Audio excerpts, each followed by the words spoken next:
alam mo ba, may point ka dyan. Sino si Juan? Paki-explain nga. Now I know.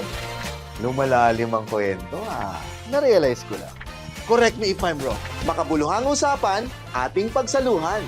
Tara na't magkwentuhan!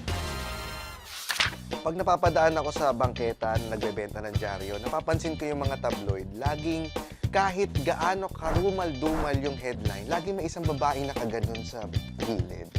Mababasa ka, 5 pamilya na ang patay sa Catanduanes. Sabi ko, 5 pamilya na yung patay sa Catanduanes, pero ba't ang tigas ng ko? Yan, hindi ko alam kung karamihan ng mga Pilipino ay misogynistic pa rin. Ang mga Pinay ba ay liberated na ngayong 2026 o marami pa rin ang konserbatibo? Ako po si James Caraan. Makabuluhang usapan, ating pagsaluhan. Tara na't magkwentuhan. Ay, grabe. Kinakabahan ako dito sa ating guest ngayong episode na to. Dahil na-interview na namin siya sa Cool Pals at napatunayan ko ang dami niya talagang alam at very opinionated itong babaeng ito. Very outspoken. Kaya ako natatakot. Wag! Napanood nyo man siya o hindi, alam kong familiar kayo sa pangalan niya. Palakpakan natin lahat. Miss Salome Salvi. Salome Salvi.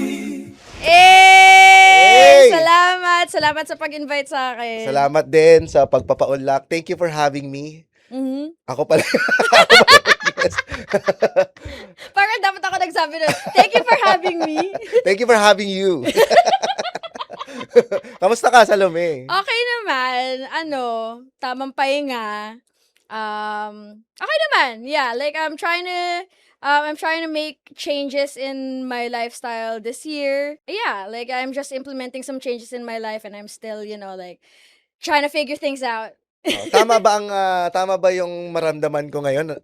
Matatakot ako sa iyo o I know naman that you guys are the kind of people who would meet me where I am.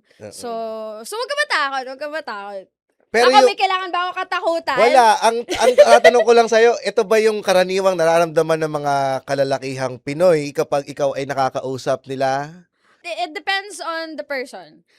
Kung medyo entitled sila sa space ko, medyo kumakapal yung mukha nila and medyo nagiging presko. Pero naman, there are some people naman who are, who are such big fans na they get so intimidated by me or they get so parang flustered. Oo. So, I wouldn't say karaniwan, pero I get that response from certain kinds of people. Sino ang mas mataas ang percentage? Asshole o yung mga gentlemen? That's a good question. I think parang pa rin naman, prevalent pa rin naman yung yung mga taong considerate sa space ko, which I'm happy about, pero malaki rin yung percentage ng mga taong nag-overstep ng boundaries. Kilala mo si Arik, 'di ba? Oo. Meron siyang interview tapos may sinabi siyang sobrang tumatak sa akin na he feels like public figures become public property. And I've definitely felt that from some of the people I've interacted with. They don't treat me like a person. They treat me na parang vending machine ng mga video greet, na mga alam mo yun? So, parang may mga ganong may mga ganong moments tayo. Pero overall, I'm still very grateful for the love that I receive and the respect that I still experience. Well, na-imagine ko kasi sa'yo mas grabe dahil ang content mo is very intimate. So, mas nagiging possessive or nagiging mas personal pa yung nagiging approach sa'yo ng tao. Yeah, I think parang it elicits such intense reactions from people because it's an intense kind of content that I make, Tsaka yun nga parang people see me at my most vulnerable. So they feel like when they see me in person, parang I see all of these men have this kind of access to her in her videos. So maybe bilang isang lalaki, pag nakita ko siya in person, may ganong klaseng permission din ako. Like so alam mo yun, like may mga instances na parang I have my moods. May mga araw na parang I feel cuddly with people. I feel very generous with my welcoming, yeah. Pero may mga times na I don't wanna be bothered. During those times, even though I communicate very clearly na please wag niyo akong akbayan, please wag niyo ako hawakan sa bewang, please wag niyo ako halikan, meron pa ring mga makukulit. Ganyan ba talaga yung mga Pinoy na Hmm. hindi makulit? Kasi you're very straightforward. Yes. Outspoken kang tao. Yeah. Ang Pilipino ba kapag diniretsa mo, mabilis ma-offend? Minsan kasi kunyari I'm walking through some place and marami nagpapa-picture and pagbibigyan ko, sige, picture lang naman eh. Pero parang, uy, pwede bang magpa-video greet? Eh, nagmamadali tayo. Oo. Para sasabihin ko, nagmamadali kami, sorry, I only have time for pictures. Tapos biglang, video greet lang eh. Gaganon pa. O kaya parang may mga times na, ayun nga, ayoko magpa-picture, hindi ako nakaayos, or like I'm not feeling very sociable. Parang, picture lang eh, ayaw mo pa. Parang gaganon pa. So, like, it's not that I'm ungrateful. Kasi parang this is a sign that I'm good at my job. This is a sign that people are receptive to my work. But still, like, even though I set some boundaries, some people still feel entitled. Kasi feeling ko, may ganun klaseng ugali ang mga Pinoy na Meron. na yung utang na loob mo sa amin kung bakit ka nandyan.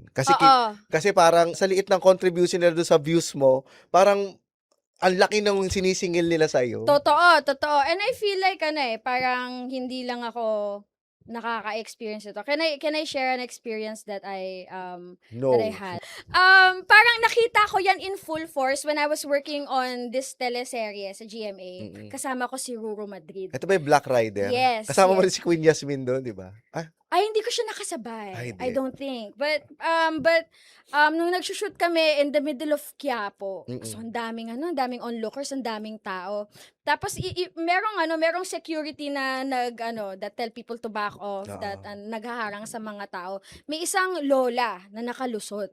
Tapos as in talagang tumakbo siya kay Ruro and started kissing him all over his face, hugging him, ganyan. Ang libog naman ng mata. Oo nga eh. Tapos si Ruro naman sobrang bait. He was like, parang, hindi ko alam what he feels internally pero like outwardly, he looked appreciative of it. Pero sa loob-loob ko, I was so alarmed na parang, people think they can just do that to Ruro Madrid, na pwede nilang halik-halikan. It's interesting kasi perspective yun ng lalaki.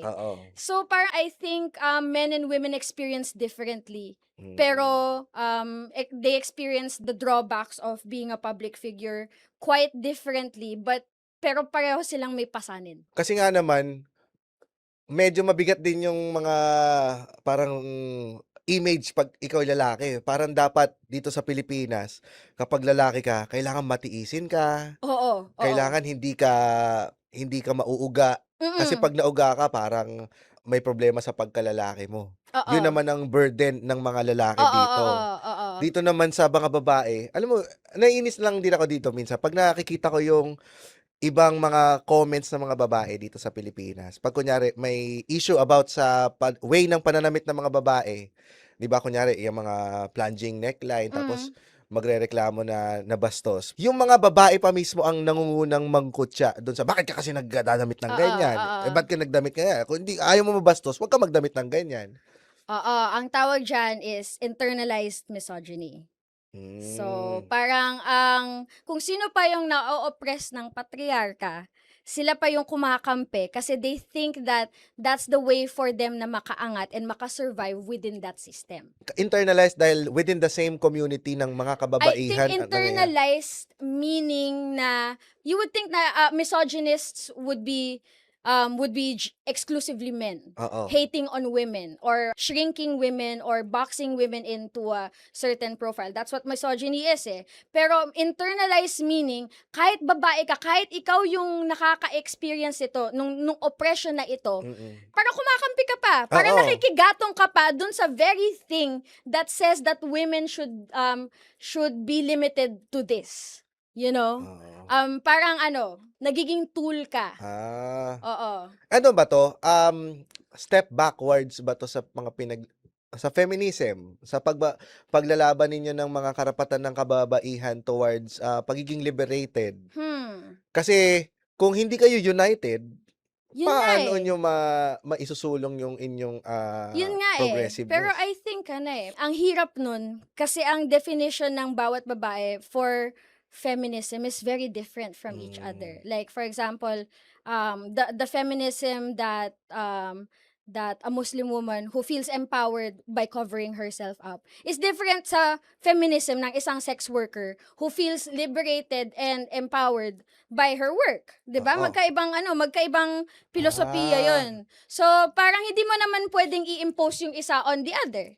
So, I think it's possible to be united as womankind if we prioritize not stepping on each other's rights and liberties and what makes us feel the most empowered, the most free, you Oo. know? Kasi parang sinasabi mo, parang magkakaiba kayo ng individualistic pa rin. Yeah, So, yeah. iba pa rin ang pagiging empowered ng iba't ibang klase ng Oo, babae. like yung definition nila of what freedom is different from each other.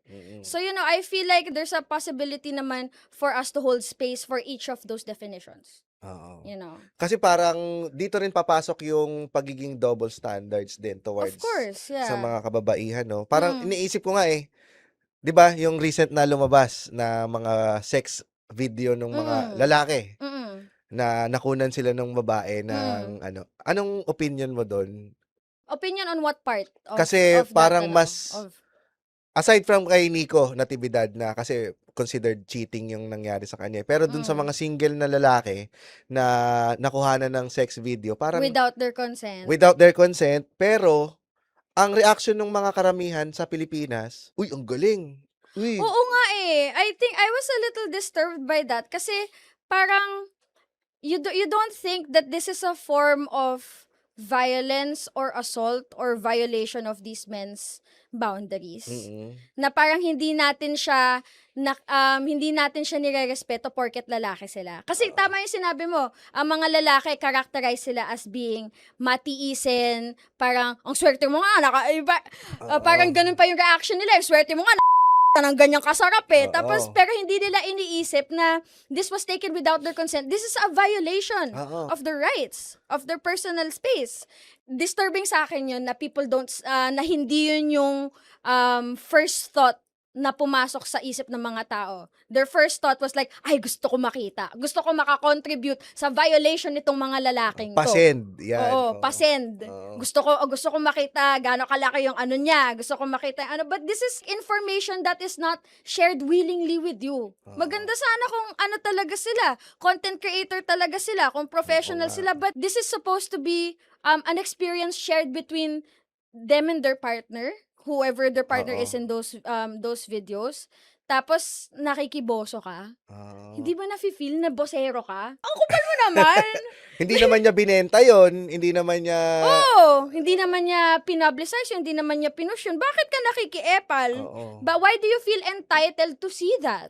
Yun Tapos yun eto eh. pa, bakit yung tinatanggi niya, kunyari si Aaron Villaflor, tama?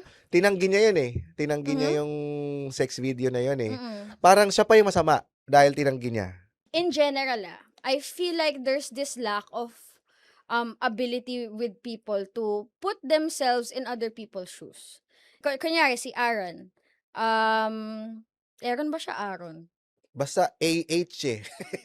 Bakit AH ba kasi ba? ganun Hindi, spelling mo? Hindi, ARR siya. ARR. Oh, sige, basta. Basta, sige, si Mr. Villaflor na. Ayan, si Mr. Villaflor kasi, 'di ba, he is in office. Yung image niya na pinagkakakitaan niya is, a little bit more wholesome, ganyan. May kailangan siyang protektahan. So, if kung mapunta ka doon sa position na 'yon, ano yung ano yung maiisip mong magiging pinaka-beneficial sa'yo? 'Di ba? If you put yourself in his shoes, your logic will be, sige, tanggi ko na lang, I think this will be safest for me. And people are not capable of putting themselves in his shoes, so they make fun of him. Parang, or they hold it against him pa. Na parang hindi niya iniisip na there's so much on the line for him. you know? Tama. So, and I feel like people just have that inability kasi it's just so amusing and fun for Oo, them. parang Oo. ano ba yun, fun ba sa inyo? Aminin mo na lang. Aminin mo na lang na ikaw yun. Halatang-halata namang ikaw yun, eh. Yeah. I mean, naiintindihan ko rin talaga yung I really think that we need to be more understanding. Very interesting yung take mo kasi Mm. ang very welcoming pa nga yun, hindi pa nga yun pagtira sa double standards, eh. Pero ang naging take mo is parang kawawa pa rin yung mga lalaki. Kawawa lahat ng taong nakaka-leak ng sex videos, lalaki, babae, trans. You know, like every person who had their privacy violated like this, it's awful for them. Pero like the way that we react to whether it's a man or a woman in those videos is very different, you know. Pagka babae ang nagkaroon ng leak ng sex video, aminin naman natin, iba pa rin yung, mas iba yung reaction. Iba. Oo, mas may part ng, lalo-lalo na siguro sa mga kababaihan, lalo na, yun, dito na naman papasok ulit yung internalized, ano yun? Internalized misogyny. Yeah, internalized misogyny na, ay, yak, na, Parang yung pakangkang ka, ganyan. Oo, parang minsan I would get those kinds of comments galing pa mismo sa ibang babae. With men kasi parang there's a fair amount of ridicule, yes. Nung lalo na nung lumabas sabay-sabay itong mga scandal na ito. Pero there's also like a fair amount of admiration na parang, oh my God, ang ganda ng katawan niya dito. Oh my God, ang galing niya sumibak. May mga nakikita akong comments na ganyan eh. Pero kapag babae, parang I feel like yung ridicule is so much more. Oo. Na parang pinupuna yung katawan niya. Na parang Lawlaw, parang ganon. parang lawlaw. Ang tib naman ng ano niyan eh. Tapos ginagawa nilang sobrang nakakahiya. I think so much more than what I see when they comment on this happening on with men. Yung mga babae ngang walang sex video na objectify na eh. What more pa kung mayroon kang nilalabas na adult content, di ba? Oo. Tapos, dahil nga na-objectify ka, parang yung background mo na disregard. No? Yeah, Yung katulad nung na-share mo kay interview kay Tony Talks ba yun? Tapos, na-share mo about your background. Parang naging ginamit pa laban sa'yo. Yeah, like I was, we were talking about this backstage that I was so surprised that was something that people held against me. Kasi I feel like in a lot of these interviews, alam kong articulate akong tao. Alam kong matalino akong tao. Alam kong malinaw lahat ng sinasabi ko. I have this wishful thinking na everything that I say will be understood the way that I meant it. Pero apparently, I was informed very late na some people use that against me na parang ginagamit ko siya bilang branding, bilang marketing, and as a justification for what I do. Parang nanghihingi ng simpatya, parang Yeah. And sa akin lang, sinasagot ko lang yung mga tanong sa akin. Ganun yung nangyari sa kabataan ko, anong magagawa ko.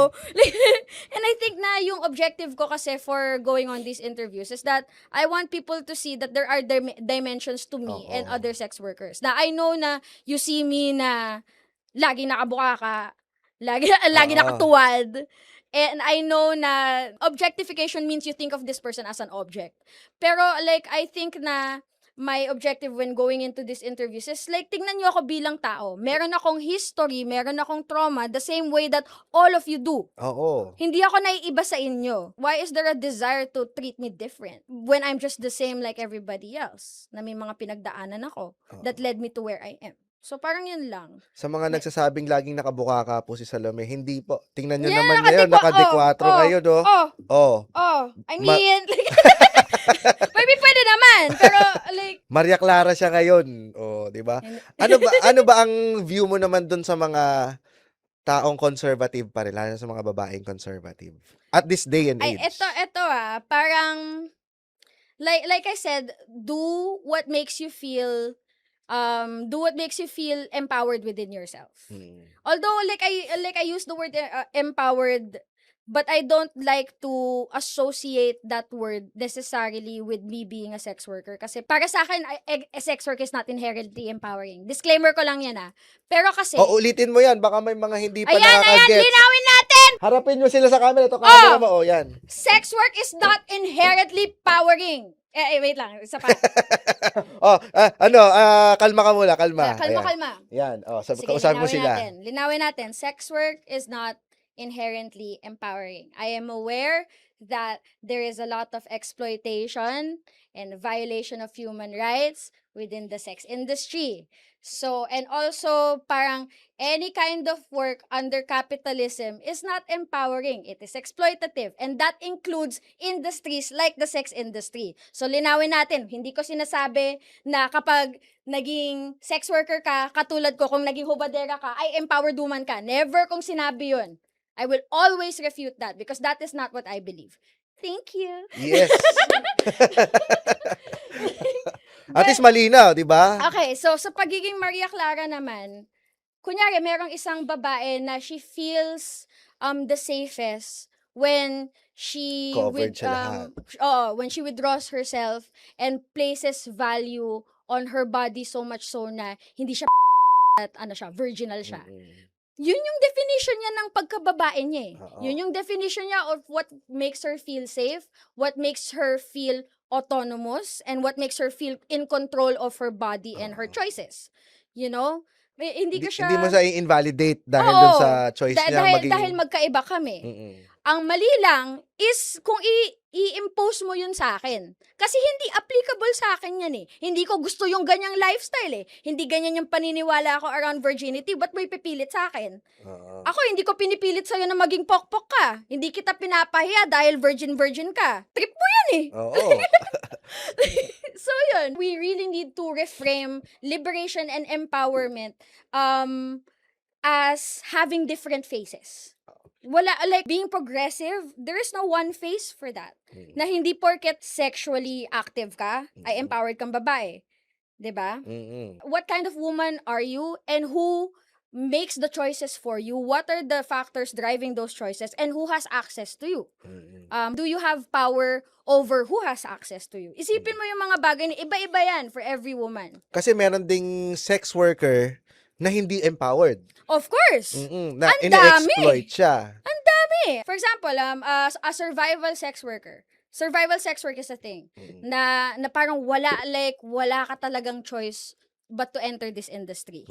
And talagang natulak ka ng kahirapan natulak ka ng trauma to enter this industry. I don't think that's much of a choice. And I don't think that's an empowered choice to have made. Pero wala eh. Merong mga babae, merong mga tao na ganun talaga yung reality nila eh. I think it's kind of cruel to say na, hindi, dahil pinagkakakitaan mo yung katawan mo, empowered ka. Huwag tayong ganun.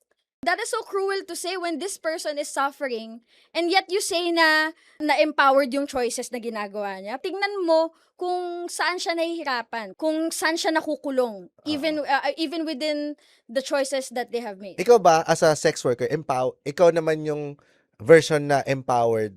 Like I said, I don't think sex work is inherently empowering. However, I recognize that there's this concept within the discourse of sex work called the horarchy. Horarchy. As in WHORE. Yes. Na parang the way that you look at siguro an expensive escort o kaya porn star, Angela White. Iba yung tingin mo sa kanya kaysa sa mga bar girl sa bottom sa Makati. Diba? Angela White. Uy, Angela White is a beautiful Australian porn star who graduated at the top of her class ng gender study. That's the thing, na aral siya, may privilege siya na makatapos, at meron siyang physical capital, maganda siya, to enter into an industry that is very competitive and very lucrative, which is the porn industry. She has privileges that sex workers on the street do not. And the way that people adore her, they don't impose that or they don't treat survival sex workers or sex workers on the street the same way. They don't reserve that adoration for those May kinds of people. respect sa kanya. Oo. O kaya parang yung ano, yung mga, yun nga, yung mga high-end na escort, mga sugar baby, o kaya yung mga OnlyFans girls na nagsasabi na, oh, I make 1.7 million a month. Grabe yung ano mo sa kanila, at yung ano mo Oo. sila, di ba, yung mo sa kanila, na parang, wow, I wanna be like that, na parang goals yan, na kumikita ka ng ganyang kalaki. Pero, will you say the same for a sex worker who earns so much less by doing full service sex work, which is having sex for money with strangers? Hindi, 'di ba? Oo. Merong hierarchy. So I believe that within that hierarchy, bilang isang porn actress, like I enjoy some privileges that a lot of other sex workers do not. So I recognize that privilege.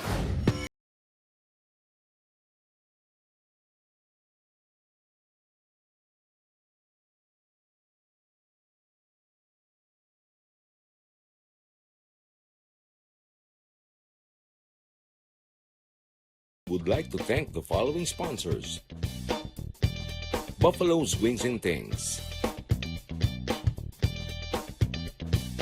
Barong Rosales, May aspect din ba na kung ang babae is bina-value din niya yung sarili niya, magfa-follow din ba kung paano siya i-view ng ibang tao?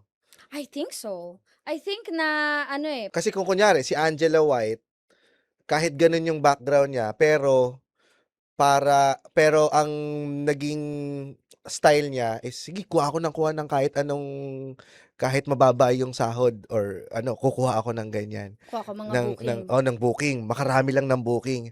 Tingin mo ba kahit tapos siya ng college, magiging ganun pa rin ba yung respeto ng tao sa kanya o bababa? How you look at yourself is always going to be different with how people look at you. You know, like, what if ganun yung ginagawa niya, and some people think that she is wasting herself, parang ginagamit niya yung katawan niya, nilalaspag niya yung katawan niya. Yun yung external na opinion na pino-project sa kanya. Oo. Pero what if hindi naman ganun niya yung nararamdaman niya tungkol sa trabaho niya? What if masaya siya? What if masaya siya sa choices niya? Sige, there are some parts of my job that are difficult. Sometimes I have to people that I don't want, but this is paying me well, and this is something that gives me financial stability. I feel like this is an exchange that is worth it for me. Who are we to impose na hindi, dapat hindi ganyan yung nararamdaman mo tungkol sa trabaho mo? Alam mo yun? Taas pala ng boses mo. Mataas boses ka kapag nagagalit ako kasi minsan nakakainit yung ulo. Nakakainit yung ulo. Nakakainit ng ulo. Nakakainit ng ulo. Tingnan nyo. Well, the discourse around sex work is so frustrating sometimes na parang, sa tingin nyo ba, wala kaming sariling pag-iisip? Sa tingin nyo ba, wala kaming karapatan magkaroon ng sariling opinion tungkol sa ginagawa namin ourselves? Na kung ano yung definition nyo or yung parang what you learned about sex work in movies, on social media, or whatever, is the reality that we live. Sometimes it's not the same. Often it's not the same. You know? Yung dito sa Pilipinas, majority ba patriarchal pa rin tayo? At mababa pa rin or naiinis pa rin yung mga tao kapag nakakita sila ng isang empowered woman? Kunyari, boss na babae. I think so. You don't even have to make that example. Parang, I think you see it in even micro interactions. Like, for example, I recently got into techno music, right? And I'm fascinated with the culture ng mga DJ. And apparently there's a thing amongst female DJs na lagi sila, even though mahusay sila sa ginagawa nila, they do all the work, they do all the things, laging sinasabi ng mga lalaki nilang mga followers or onlookers na yan, pindot-pindot lang siya eh. Oo. So, parang yung yung set niya nakaayos na dun sa USB niya, sasaksak niya lang yung press play, tapos yun na, even though mas mahusay siya sa mga peers niya. So it's like little things like that. O kaya in gaming as well. Pag nalaman ng mga tao sa online gaming na babaeng player ka, kakantsawan ka, i-invalidate yung skills mo. Mas unang pinapansin yung suot. Kailangan ba naka... Oo! Bakit hindi ba pwede maging maganda at mag-stream ng games at maging magaling sa Overwatch? Parang ganun eh. Parang it's, you see that in those comments na yun nga, na parang mag-Overwatch ka lang, tapos yung O kaya, like, it's just little things like that na napapansin ko on the internet na there's still so much work left to do. For women. For everyone to do. Lahat tayo kulong pa rin sa pag-isip kung ano dapat ang kilos ng isang babae or isang lalaki. Oo. Para sa akin, dapat question mo yan palagi. Sino nagsabi? Sino nagsabi na ang mga lalaki hindi pwede umiyak? O, diba? Dapat question nyo yun. Kayo, I'm sure that you have had struggles where you wanted to cry, Totoo. but maybe there were some instances where you were prevented from doing so Oo. because you don't want to be judged kasi you feel like that will na matatamaan yung masculinity mo and yung identity mo bilang lalaki. Parang that's a form of oppression that men experience under the patriarchy, that they cannot express themselves, they cannot build their emotional world, their internal world. At kapag naging vocal ka dyan, may masasabi pa rin naman sila. May masasabi diba? pa rin na parang, ang bakla naman yan. Oo. O, diba? Na parang ang lambot mo naman. Yes. Ang ano mo naman, ang weak mo naman. Dapat ang mga lalaki, they just man up. Oo, pumipilantik. Ay, bakla pala yan. Oh, diba? Tingin mo, malayo pa ba Pilipinas? Pagdating dyan? Layo. Ang layo with just the way that they treat me, the way that they talk about me, the way that they talk to me. I feel like that's a microcosm of how we treat women in general. Na I am stripped of my autonomy, I am stripped of my humanity sometimes. I feel like people, like the way that people talk to me is dehumanizing sometimes. So, and I feel like they extend that probably to a different degree to other women, you know. Malayo pa, pero pag sisimulan natin sa bawat individual na tinatanong natin, nagke-question tayo, siguro darating din tayo doon. Darating din tayo doon as long as we arrive at a point of understanding na dapat question natin na itong ginagawa natin sa kababaihan, the way that we talk to them, the way that we think of them, how does this affect them? We need to start questioning that. Pag sinabi ko sa isang babae na dapat hindi ka nagsusuot ng bikini sa Instagram mo, how does that make her feel? How does that affect her freedom and the ability for her to make choices about how she presents herself? Di ba parang naapektuhan din siya? Oo. So, dapat iniisip natin lagi yun, na parang ano yung impact ng mga sinasabi ko. Pwede bang wala na lang pakialaman? Yun, di ba? Oo. Huwag niyo ako O yan, ito. tumataas na naman yung boses ko, nakakaburot kasi. Bago mo pa maabot yung pinakamataas na octave mo, eto, pumunta tayo sa ating next segment na, totoo ba? Totoo ba? Totoo ba? Okay. Ito, ang tanong namin sa iyo, dahil sa mundong kinabibilangan mo, anong masasabi mo sa opinion ng ibang kapwa mo babae na hindi raw ikaw ang tamang boses niyong kababaihan para magsalita tungkol sa women's rights o sa pagiging modern at palabang Pilipina? Alam ko na na-touch on mo na to kanina. Baka meron ka Oo. pang gustong idagdag. Hindi naman talaga dapat ako eh. Kaya, Like, I don't think, that's the thing. Feminism and womanhood is not a monolith. I only represent a certain part of it. A very small part of it. Hindi naman lahat ng babae may experience within sex work eh. And that is the only background that I can speak on. So, I've never experienced domestic violence.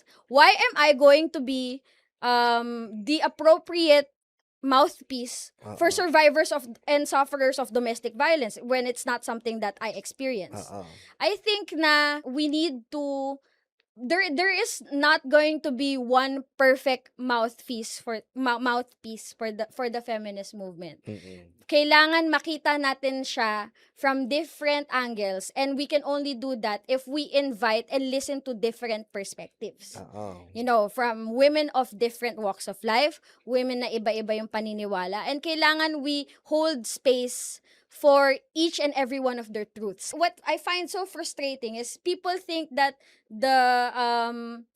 na merong isang dimension lang ang truth eh. They are not capable of holding 2 or 3 or several truths at the same time. Yung experience ko bilang isang sex worker, totoo yan. Yung experience ng isang babae who lives, who practices Islam, that's her truth. Those truths can coexist with each other. Yung definition namin of womanhood can coexist alongside each other. Mm-mm. And I feel like if we are to move forward, we have to be able to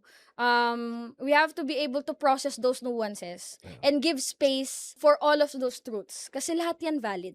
Sa mga makakapanood nito, kung ito lang ang mapapanood ninyo, sasabihin ninyo, kaya nandito si Salome dahil ginagawa namin siyang representative. Hindi po. No! Isa lang siya sa mga kababaihan na may interview pa namin dito sa Kwento Juan. Yeah, Oo. yeah. I'm sure na if you ask the same questions to other women, they might have different answers. They Yes. probably will. Oo.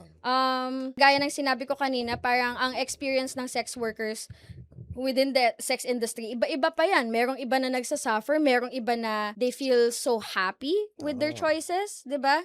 So it's like I never claimed and I never wanted to be a representative of anything. Kasi ang mabibigyan ko lang ng hustisya is yung sarili kong experiences. Oo. Ang maipaglalaban ko lang is yung karapatan ng mga kapwa ko sex workers. You know what I Yes. mean? Kung siya naman talaga yung representative, hindi sana nagtumakbo na to sa Gabriela. Anyway, punta na tayo sa... I mean, pwede naman, pero it's like not something that I want. So, wag niyo i-project sa akin na parang dapat hindi ikaw. Ayoko naman eh. Eto, next Okay, segment sige, tayo, sige. Salome. Very well said, by the way. Thank you. One-on-one. One-on-one. One-on-one. Eto, papipiliin kita ng dalawang bagay. Pwede ka pumili ng isa and then Mhm. pwede mo explain or pwede ring both. Okay, Eto, sige. Salome o Salvi? Dapat Salome palagi. Bakit, Kasi, bakit Salome? kasi I got that name from the character sa Lolime Tangere that Mm-mm. fascinate me the most. Si Salome na kasintahan ni Elias at si Padre Salvi. Padre Salvi is a villain. He's an Oo. exploitative person. He is allegedly a rapist, 'di ba? Na parang it Mm-mm. was heavily implied that he took advantage of Maria Clara. Why would I want to be a person like that? Si Salome, ang contribution niya even though deleted yung chapter niya. Alam niyo ba 'yun? Na parang Talaga ba? Oo, merong chapter na dedicated lang kay Salome. Binigay ba sa'yo ni Sir Xiao, Chua? Oo.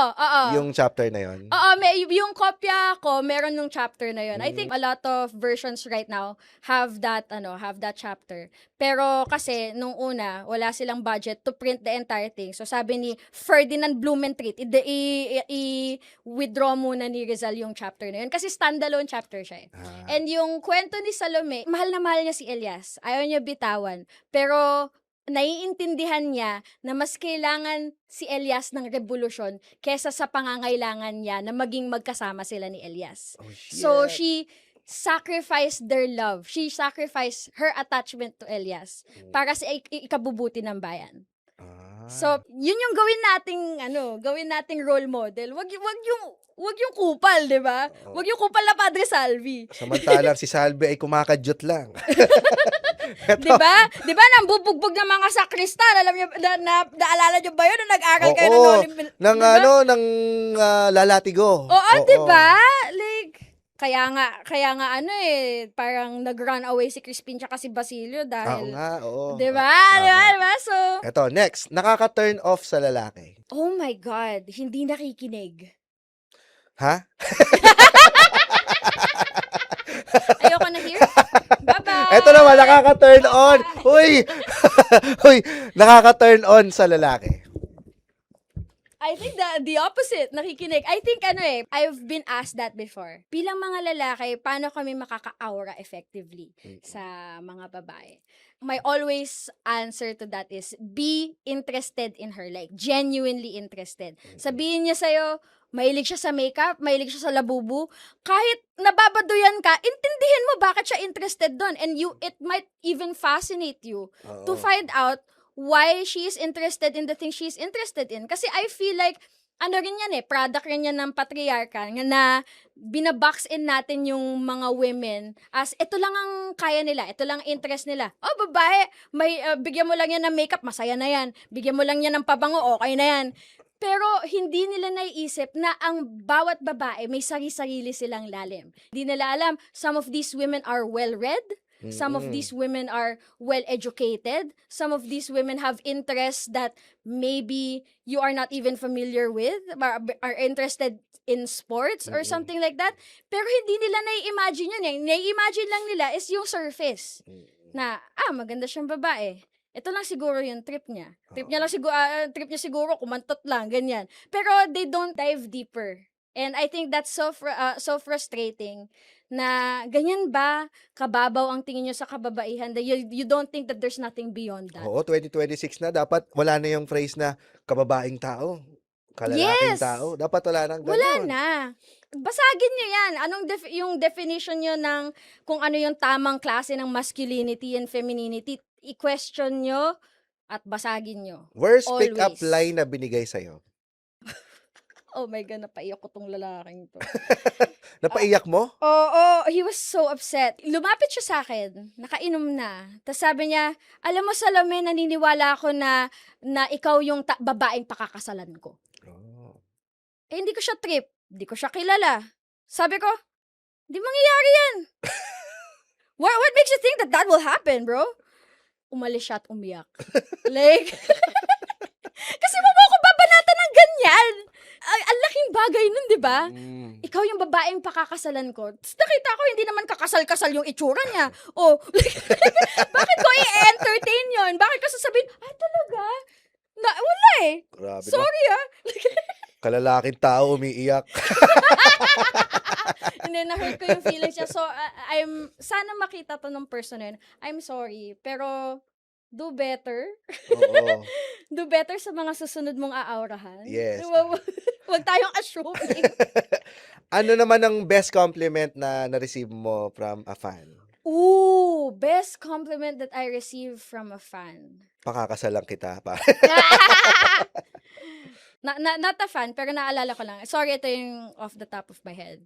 I've been collaborating with several creators in the past couple months. I think that's what I've been busy with, right? There are two creators na nag-retire na that got out of retirement just so they can make content with me. Dalawa na. Oh. Foreigner to, local? Foreigner. Okay. So para I'm like, ooh, ganda ko talaga. Para I'm just, Sabi ba nung content creator na yun, si Salome ba? grabe naman. Kailangan ko lang mawala sa retirement. Grabe naman, kinuugot-ugot. Hindi, like, they were on hiatus. And they wanted to quit the industry na. Pero dumating ako sa buhay nila. Sabi nila, baby, it's not time yet. Right. Yeah. Type Speaking of mga dapat nang mag-retire, Bong Suntay o Alvin Aragon? Oh my God, wait. Neither. Okay lang yun. Wala Ang na hirap. akong pipiliin dyan sa... Wait lang. Sa tingin mo, sa kanilang dalawa, may mga mabago pa ba dyan sa dalawang yan? Kung marerehabilitate pa, feel ko, sa totoo lang weighing those options, feel ko mas marerehabilitate pa si Bong Suntay. Oo, kasi nagsorry siya eh. Nag-sorry ba siya? Tatlong sorry siya. Oh, bait naman. Yung unang dalawa kasi, yung, alam mo yung non-apology na... So, kinall out siya ng kinall out. Tapos kinall siya, hanggang sa nagtotoo na siyang nag-apologize. Oh, diba? Si Alvin Aragon talaga, pinaninindigan talaga eh. And then, tsaka si Bong Suntay kasi he's in office. So, I'm sure he understands na people in office are being held to a higher moral responsibility. Ano ba yung ambag ni Alvin Aragon sa lipunan? Oo, wala, di ba? Wala, di ba? Ay, Si Bong Suntay, kahit paano na, alam mo yun, bilang isang person in public office, he has that responsibility that ideally he will step up to. I don't know if he will. I don't know if he does. But there's a more likely chance kasi incentivized yung parang may incentive siya na magbago. Oo. You know, may responsibility siya na magbago. Si Alvin Aragon, sino ba siya? Oo, representative kasi si Bong Suntay ng mga constituents niya eh. So, kung ano yung boses ng constituents niya, dapat yun ang sinasalamin niya. Ito, kapag nagpi-fill out ka ng forms, anong nilalagay mo sa sex? Yes. I know that's the funny answer. I know that's the funny answer, but like I always say what I am. I'm female. F. You know? Sa position naman. Binabasa ko lang to, ha? Kung nang chacharot ako, kapag tinatanong ako kung ano yung posisyon ko, trabaho ko, lagi ko sinasabi accountant. Talaga? Oo. Pero ano bang background mo? Fine arts ka, di ba? Fine arts. Fine arts. Yan. Pero nagkaroon kasi ng meme nung 2020 na yung mga nag-OnlyFans, mga adult content creator, na parang yun yung sinasabi nila sa pamilya nila. Kapag tinatanong Accountant. sila kung ano, saan nanggagaling yung pera mo? I'm an accountant. Where do you work? At a place where accountants work. so, In the so, bed. yun. So, kinokontinue ko lang yung tradition na yun. Oo. Dahil fine arts ka, sinong pintor naman ang gusto mo mag-paint ng portrait mo? Ooh! Marami na kasi marami nang naging artist na nakapagpinta sa akin. Kasi doon ako nagsimula sa career ko. Mm-mm. I was a nude model for life drawing sessions. It's been amazing. Sino ba yung... one of my favorites na nagawa na, si Erwin Malyari. Pinastel niya yung yung Nude painting ito. nude painting ito. Pero hindi ko pa parang hindi pa ako nagiging model ni Ben Cab. That would be awesome. Kung no? si Ben Cab ang nasa harapan mo ngayon, Oo. anong position, anong pose mo pala? Anong pose mo? Anong pose mo sa Sasabihin ko sa portrait kanya, mo? whatever you want, boss! Kung ano trip mo, sakyan natin. Nanginginig tuloy si Ben Cab, oh. Abstract na lang. Ayan. Ano naman ang ginagawa ni Salome Salvi kapag day off? Pag day off, natutulog. Boring akong tao eh. Like, Anime. Nanonood ka pa rin ba ng anime? Hindi na. Hindi na. Ano ba yung mga things that I do to comfort myself? Hindi ko pwede sabihin eh. Illegal eh. Ayun na lang. Doon na lang natin tapusin. Maraming salamat, Salome Salvi. Thank you. Thank you so much. Thank you so much. Napaka-interesting ng ating kwentuhan. Maraming salamat, Salome. Thank you again. Gawin na natin ang tama. Thank you for having me. Yes! Very unconventional yung mga naging sagot ni Salome. And nakakatuwa kasi yung kanyang mga views papunta dun sa pagiging individualistic ng bawat tao. No? So, ang point lang naman talaga dito, walang basagan ng trip. Kung anong trip mo, kung empowered ka dyan sa trip mong yan, edi wag natin pakialaman. At the same time, wala rin makikialam sa atin. So, ganoon na lang tayo mamuhay. Walang pakialaman. Kung wala kang maganda rin sasabihin, wag mo nang sabihin. Kung may maganda kang sasabihin, sabihin mo para ma-empower din yung mga tao. Sasabihan mo. Ako po si James Karaan, makabulo ang usapan, ating pagsaluhan. Tara na't magkwentuhan. It was very... Sabi ko productive. Anyway, it was very, I like that we were able to cover so many things that I don't usually get to talk about. Because when I go on interviews, I usually just talk about myself, my life. Pero it's nice to be asked in a serious manner, in a really inquisitive manner, what my opinions are on certain topics. So I really appreciated that. That my input was sought. Nung nakausap na namin si Salome dun sa Cool Pals, masasabi mong malalim na tao, tsaka maraming sinasabi. At yung mga sinasabi niya, hindi nga yung madalas mong maririnig. So, kakaiba, very refreshing yung mga sinabi niya. Nakilala ko na rin si Salome. Sabi ko, i-direct ko tong conversation natin to something na mapipik natin yung utak niya. And hindi naman tayo nagkamali. Yun naman talaga yung kinalabasan ng episode natin. Marami sigurong, feeling ko dito sa episode na to, wala namang masyadong magtataas ng kilay. At pag nagtaas sila ng kilay, siguro reflection na rin yun ng sarili nilang views. At dahil hindi sila nag-agree, may sarili silang view, edi try nyo mag-guest din dito. Kwento ng bayan at kwento ni Juan, inyong pakinggan. Makabuluhang usapan, ating pagsaluhan. Kasama si James Karaan, tara na't magkwentuhan.